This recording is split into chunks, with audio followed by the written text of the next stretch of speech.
Normal role তো আমরা সবসময় খেয়ে থাকি, আজ আমি বানাবো মশলা এগ রোল। এর জন্য এখানে দুটো সেদ্ধ ডিম নিয়ে নিয়েছি।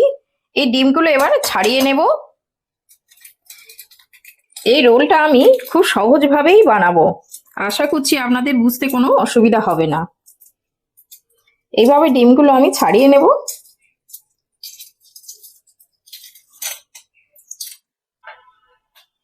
প্রথম ডিমটা আমি কুসুম সমেত ছোট ছোট করে কেটে নেব। এইভাবে খুব ছোট ছোট করে কেটে নেব।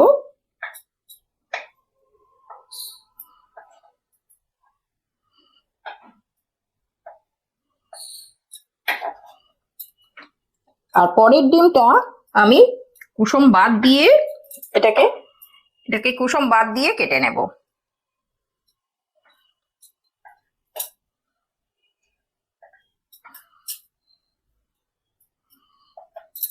এরকম ছোট ছোট ভাবে কেটে নিতে হবে।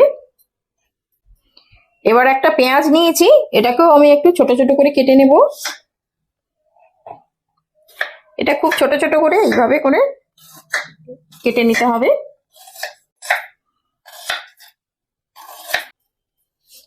এবার দুটো কাঁচা লঙ্কা কেটে নেব,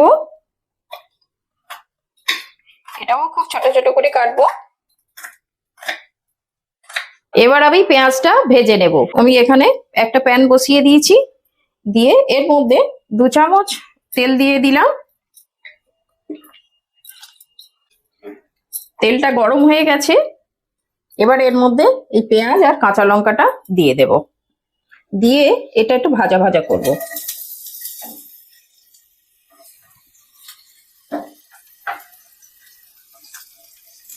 এই পেঁয়াজ আর লঙ্কাটাকে একটু খুব সুন্দর করে একটু ভাজা ভাজা করে নেব।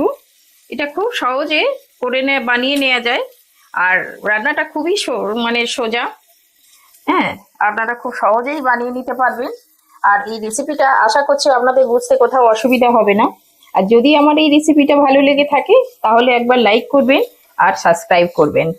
পেঁয়াজটা আমার ভাজা হয়ে গেছে, এইরকম হবে ভাজাটা। এবার আমি এর মধ্যে কিছু শুকনো মশলা দেব।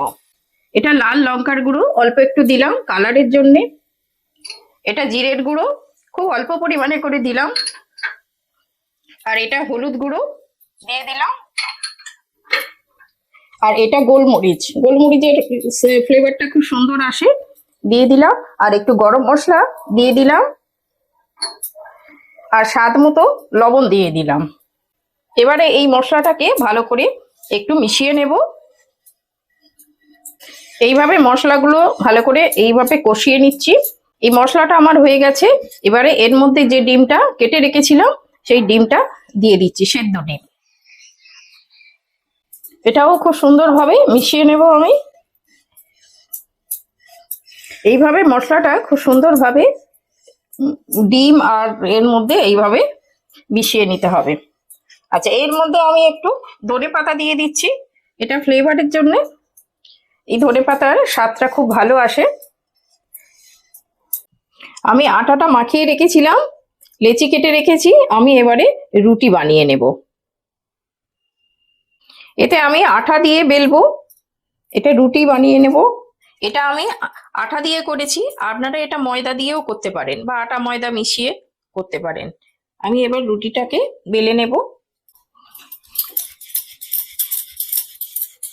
এই রুটিটা একটু বড় করছি, যেহেতু এগ রোলের রুটি, সেই হেতু একটুখানি বড়, একটু মোটা হলে ভালো হয়। এইভাবে আমি বেলে নেব। এটা আপনারা সকালের রাতের রুটি যে বেঁচে থাকে সেই বাসি রুটি দিয়েও এইভাবে আপনারা বানিয়ে নিতে পারেন, ওটাও খেতে খুব ভালো লাগে। সকালের জলখাবারে বা বাচ্চাদের টিফিনে দিয়ে দেয়া যায়। এবার আমি এইভাবে রুটিটাকে ভেজে নেব। এইভাবে রুটিটা ভেজে নেব। আমি এটা শুধু রুটিই ভাজছি, আপনারা এটা হালকা তেল দিয়েও ভেজে নিতে পারেন, সেটা নিলেও ভালো লাগবে। আমার এই রুটিটা আমি খুব বেশি কড়া করে ভাজলাম না, হালকা করে ভাজলাম। আবার আমি এটাকে ভাজবো, সেই জন্য আমি হালকা করে এইভাবে ভেজে নিলাম। এটা আমার হয়ে গেছে ভাজা।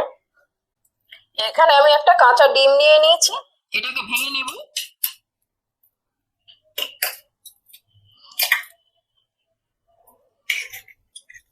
এবার এর মধ্যে অল্প লবণ দিয়ে দিচ্ছি আর অল্প গোলমরিচ দিয়ে দিচ্ছি। এটাকে আমি ভালো করে ফেটিয়ে নেব। লবণ আর গোলমরিচটা খুব সুন্দরভাবে মিশে যাবে। এবার আমি ডিমটা ভেজে নেব। এখানে একটা চাটু বসিয়ে দিয়েছি আর চাটুতে আমি একটু তেল দিয়ে দেব। এই 2 চামচ মতো একটু তেল দিয়ে দিলাম। দিয়ে এই যে ডিমটা দিয়ে দিচ্ছি এর মধ্যে। এই ডিমটা একটু ছড়িয়ে দেব।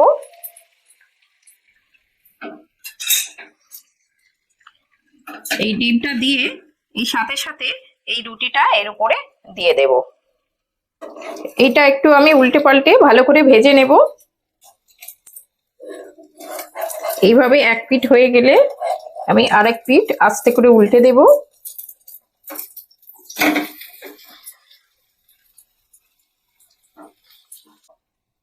এটা আমার 2 পিঠ ভাজা হয়ে গেছে, সুন্দর করে ভেজে নিয়েছি। এবার যে ডিমের যে মশলা পুরটা বানিয়েছিলাম এইটা এবারে দিয়ে দেবো এর মধ্যে।